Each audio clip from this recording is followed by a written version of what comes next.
There's some updates that I thought I would share with everybody. There's some things that I've learned about my tomatoes, and I have some new additions, and there's a few things that I've done that I did not film because they were kind of repetitive of things that we've done before. So I thought I would just do a quick kind of like a garden tour today. And we got some rain yesterday, so there might be a little bit of growth happening, which is always exciting. But the first thing is behind me. I don't know if everybody knows, I have had a lemon tree for a couple of years now. This actually just recently bloomed, but I don't think it's ready to put off fruit. Someone told me that it actually fruits more in like the winter, I think.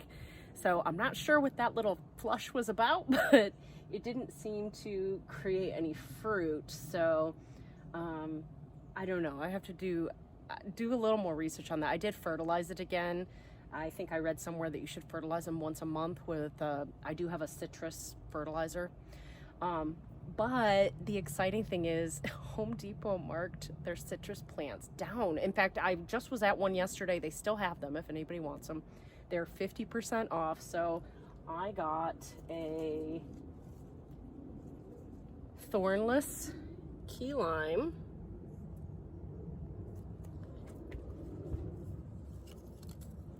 And a Persian lime. This one I have already potted in a matching pot that matches my lemon. I don't have a third one for this other one, but I'll have to get a pot for that. So I don't know if anybody who knows me knows I have a little love affair with citrus. I love cooking with it. Lemonade is one of my favorite drinks. So this is something that I've always wanted. Now here in 7B, we do have to bring them inside. We do sometimes get a little cold for them here. They can live outside in the summer, but then when the cooler weather strikes, we do need to protect them. So that's why they're in pots on my deck and not like out in the ground. Here is just a basic view of everything. Everything looks so good this year. There's only one thing that is not looking good. And I've been talking with a friend of mine about these. I've been doing a lot of research. My tomatoes. I think I know what it is, and I don't like it. So let me get a closer view so you guys can see. I have leaves that are curling.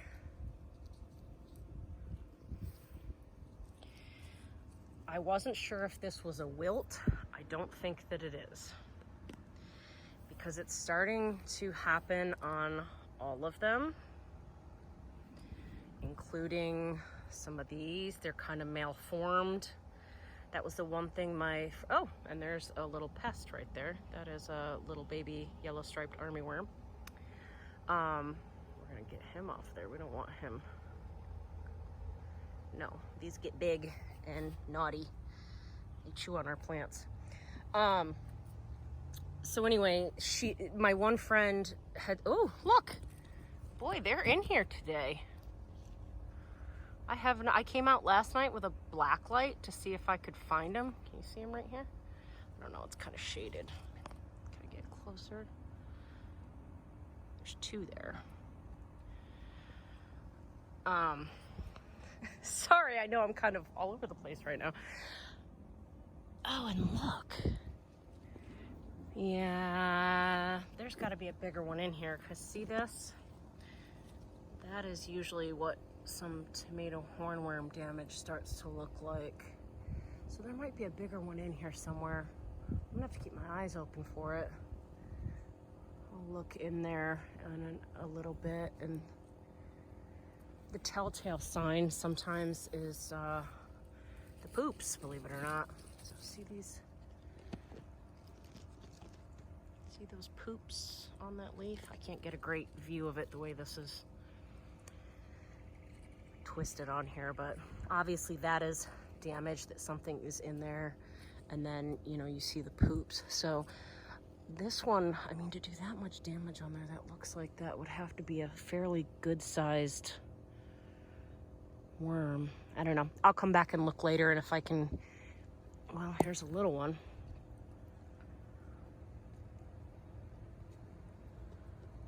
I don't know if that's coming into focus, but gosh darn these little suckers. Let's see if I do that. You can probably see him.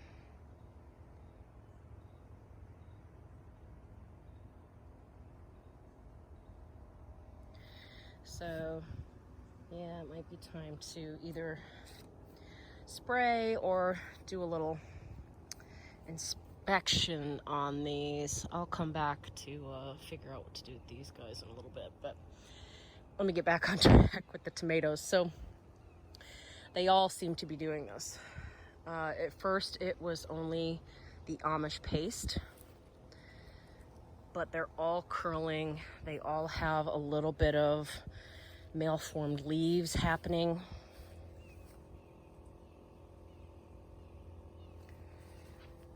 There were some that were really bad, and I'm gonna see if I can find them. There were some that were very, very thin.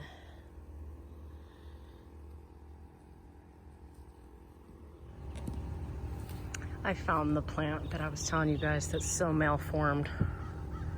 Look at all of the leaves on this plant.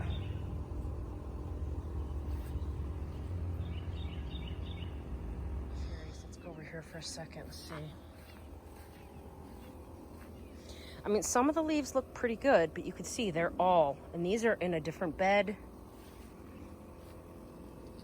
but they're all doing this. Well, I think I know the answer to why. Now, I'm gonna leave these. I was instructed to, look at, where are these suckers coming from? Boy. I was told to rip them out, but I've got fruit on every one of them. And because I don't think this is, I don't think this is an actual wilt issue. I think this is from a black walnut tree. So, something that I just learned this year. Tomatoes are very sensitive to black walnut juglone, they call it. Juglone is the chemical that is in the shells, it's in the roots, it's in the trunk, and tomatoes happen to be one of those plants that are highly, highly sensitive to it. Now, I just bought this property, and I'm standing right here where the tomatoes are, but look, just a few paces this way. Do you see, I don't know if you can see the roots. Roots there. This right here, there was a giant black walnut tree. Now, I didn't know much about this. This has been a new experience and definitely a new learning experience for me around what this means. So if I'm standing here on this root, the drip line of the tree, so the tree was very big, it towered over my deck up there. The drip line of the tree was likely at least to maybe here, I'm guessing. But the roots are down probably underneath here. Now, I didn't think it'd be a big deal with raised beds when I first heard about this. However, with the tomatoes, if you remember, I dug down very deep because tomatoes like to have deep roots. And I think what actually is happening is these are running into soil that has the juglones in it. And I think that's why every single one of my tomatoes is now slowly seeing this. Now, I'm gonna keep an eye on it. I've been checking some of the stems. They say that, you know, some of these wilts, they get kind of hollow at the stems. My stems are fine. My plants were fine. That's why I've got fruit here.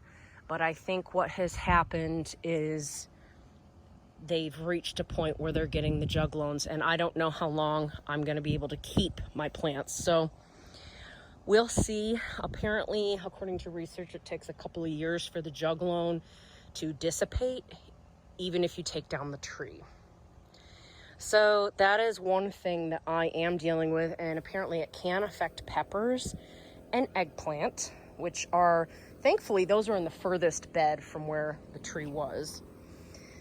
I don't think it'll affect these as badly because their roots won't go as deep, and this is the furthest bed away. It also should not affect any of mine that are in pots. I've got a few that are in pots. These are looking pretty good. So if for some reason these start to be impacted, then we know that it's a wilt and it's not this juglone issue. So that is what I wanted to tell you guys about and teach about today, because this is new for me. This is a brand new one for me. And that guy can probably come home. He is beautiful, and I can't wait to eat him or her. So that's doing excellent. The cherries are turning over here. Every day I pick a few more. I haven't picked any of these chocolate cherries yet. Oh goodness, and look at that. That one's split. That usually happens after a rain. We did get a little bit of rain. I didn't think we had enough rain to do that. We only got about a half an inch. But I'm not sure when you pick these. I'll have to give this guy a try and see what he tastes like and see if he is ready to go, because maybe I can go ahead and pick those. I am finally starting to see some eggplant. And then the peppers. These plants are just booming. These are the candy canes. Look at those. It's starting to get tall. I've started adding some cages. I have a few cages over there still that are probably going to go on some of these. This one is the pimento pepper my friend Ben gave me. I mean, I've struggled trying to grow these, and these are doing fantastic. 2 years in a row I tried growing these. So that's doing awesome. And speaking of peppers, the one other thing I decided to add to the garden, and I went searching for, is Habanero Hot Peppers. Now, there's 2 plants in this, and there's 2 plants in this one. And I don't know where I'm going to plant them yet, but I wanted some habaneros to work with in my kitchen for herbal remedies and cooking. So I did decide to add those hot peppers as well. So that's why those are there. Our beans have been slow. There are some beans on here. I think that they're slowly taking here. I did go ahead and plant a few more here and here, and it is pretty empty. I have shoved some new seeds down in there, so those will probably start popping up soon. And this will be kind of nice because maybe it'll be a little bit like succession planting. This yellowing, these have been fed some fish fertilizer, so I'm hoping that will remedy itself. After the rain, I might need to do another application of maybe a topical fertilizer. The fish emulsion is a water-soluble fertilizer, so it's usually pretty available quickly. So I'm just going to keep an eye on these and see if these don't start to green up a little bit more. This is not something you want. When you start seeing yellow leaves, that's an indication there's a problem. And usually that is an issue with the soil, but not always. It could be water, I suppose. The squash, these are doing great.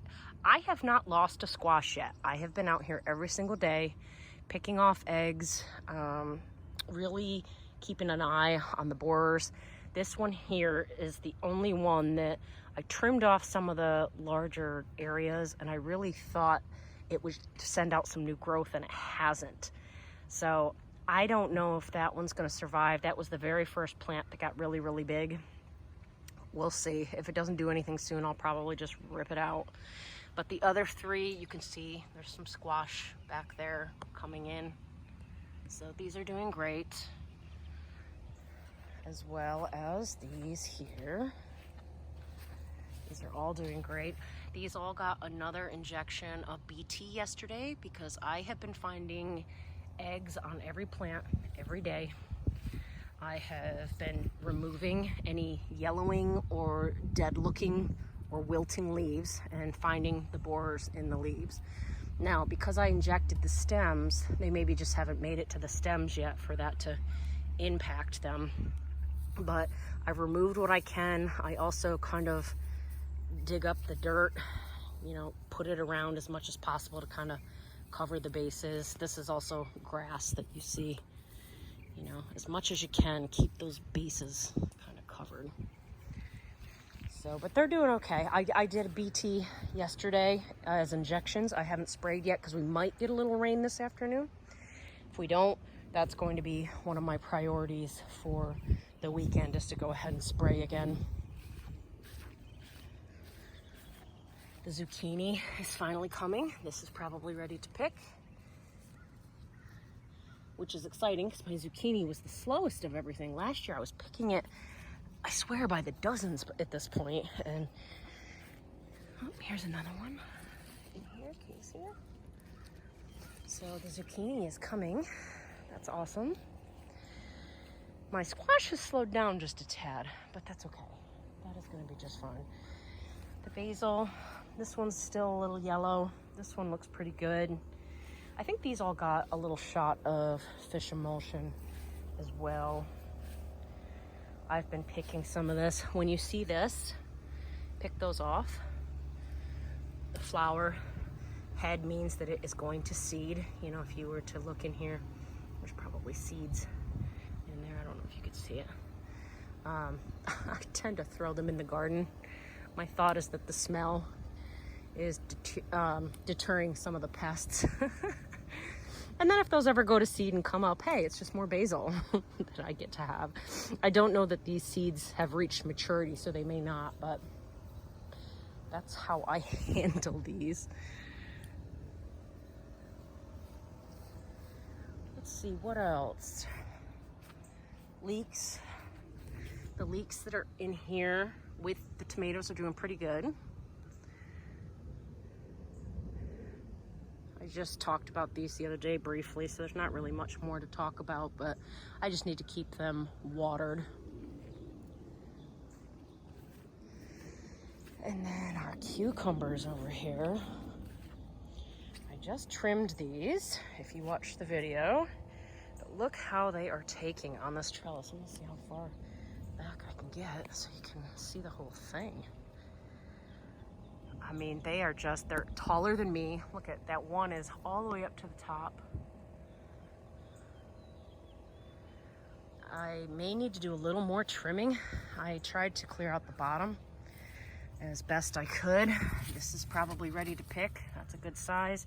You don't want these to get real big and yellow. You want these to stay a good size, that they still are very green. They'll be sweeter this way. When they get kind of big and yellow, that means that they're producing more seeds and they get a little bit bitter. So pick these early when you see them. So I'll probably take this one inside. But I mean, there's tons of flowers in here. These are doing most excellent. These just got fertilized as well. There's a bigger one down there. There's a couple bigger ones over here. So that's excellent. And okra. I haven't talked much about the okra. Of course, the okra is also getting attacked by the cucumbers over here. I had some flowers happening in here. See the baby okra already? So okra is starting to come along. Some of them are a little bit shorter. That's okay. The ones in the middle are definitely getting a lot bigger. I wish I would have filmed the flower. The flowers are my favorite. I don't know why. Okra flowers are just so pretty. Here's a closer look at the squash over here. These are big, big squash. These can probably have some leaves removed. I will say, so if you remember, I put tomato cages on my squash. I like it. It's keeping the squash kind of all one size. It lifts up the foliage. It tells me, you know, okay, look, there's a lot of foliage there I can trim. I can see the fruit really easily. It doesn't get lost in the corners.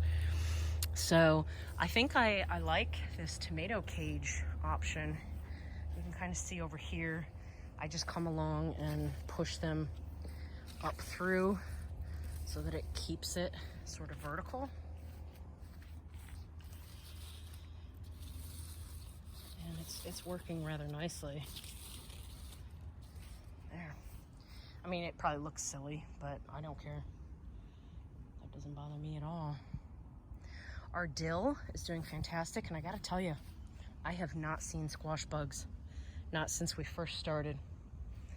I found some eggs here and there, and we found a couple squash bugs, but since I have planted the dill in all these beds, I put some near all of them, the squash bugs have really not been anywhere to be found, and if I do find one, I've been able to handle it rather quickly. I found one yesterday that was hanging out on the cucumbers of all things. These over here are, this I think is a Cherry 100 that I started from a sucker, and that's doing great. These are all the Pear Tomatoes. Now these unfortunately did have some leaf spotting that showed up, so I have trimmed these like crazy. But you can see they are producing. And they're further away from my garden, so I'm not too concerned about it. I've sprayed them with copper fungicide. I remove the spotted leaves when I find them, and for now these are doing pretty good. I mean, the fact that they've got this many fruit sets and things on them, even for the hack job I've given them, you know, I'm actually quite impressed. So I think those are going to be just fine. So the one thing I do want to talk about is also check, you know, you heard me say this, check your gardens. Check your gardens daily. Gardens are not something that you just put in and forget about. They need daily care, they need fertilization, they need pest inspections. You know, the best way to maintain a garden is by staying on top of these things. So, I mean, I've been gardening for 20 years, and I finally just got good at it last year, only because I started to pay attention and I started to spend time in my garden every single day, and now I look forward to it. It's how I stop things from happening. The amount of borers that, or the borer eggs and worms that I found on my squash, if I wasn't out here daily taking care of those, my squash would already be gone. I wouldn't have any. And that used to happen to me. I would pop my plants in and they'd get big and then they'd fall over before I really even got one fruit. Now, a garden is hard work, you know, be willing to put in that work. It's going to feed your family and your community, and it's an awesome way to spend your time grounding with nature. So make sure you spend time with your garden. There's a lot of truth to the whole, you know, talk to your plants. I don't even know if it's so much about talking to them as it is just spending time with them. The more time you spend with them, you can cater to the needs, whether it needs water, whether it needs food, whether there's a pest or disease that you need to manage. So, and research. I'm getting good at this because I'm doing research. I'm reaching out to gardening groups. Don't ever be afraid to ask a stupid question. There are no stupid questions. It's how we all learn. It's how I've grown as a gardener, is by asking questions in gardening groups. I still ask. I'm not a professional. I go if I have a new bug that I don't know what it is, or a new ailment showing up. I go ask someone that might know, so that I can then do my research and figure out the best way to tackle it. So I hope some of this makes sense, and I hope you enjoyed this little tour today, and also the information on black walnut juglones. That is an interesting problem to have, and I'm not sure how I'm going to tackle that moving forward. My plants may have to go in pots for a couple of years until the juglone can dissipate from the soil. So, or I just need to plant them way at the back and hope for the best. But I think that's what that issue is, and I only found that out due to a lot of research. So anyway, I hope everybody enjoys this weekend. I don't know what else we will be doing out here this weekend, or if I will do much more filming. I just never know. It depends. Depends on what issues I find. So enjoy your weekend, and I will talk to you soon.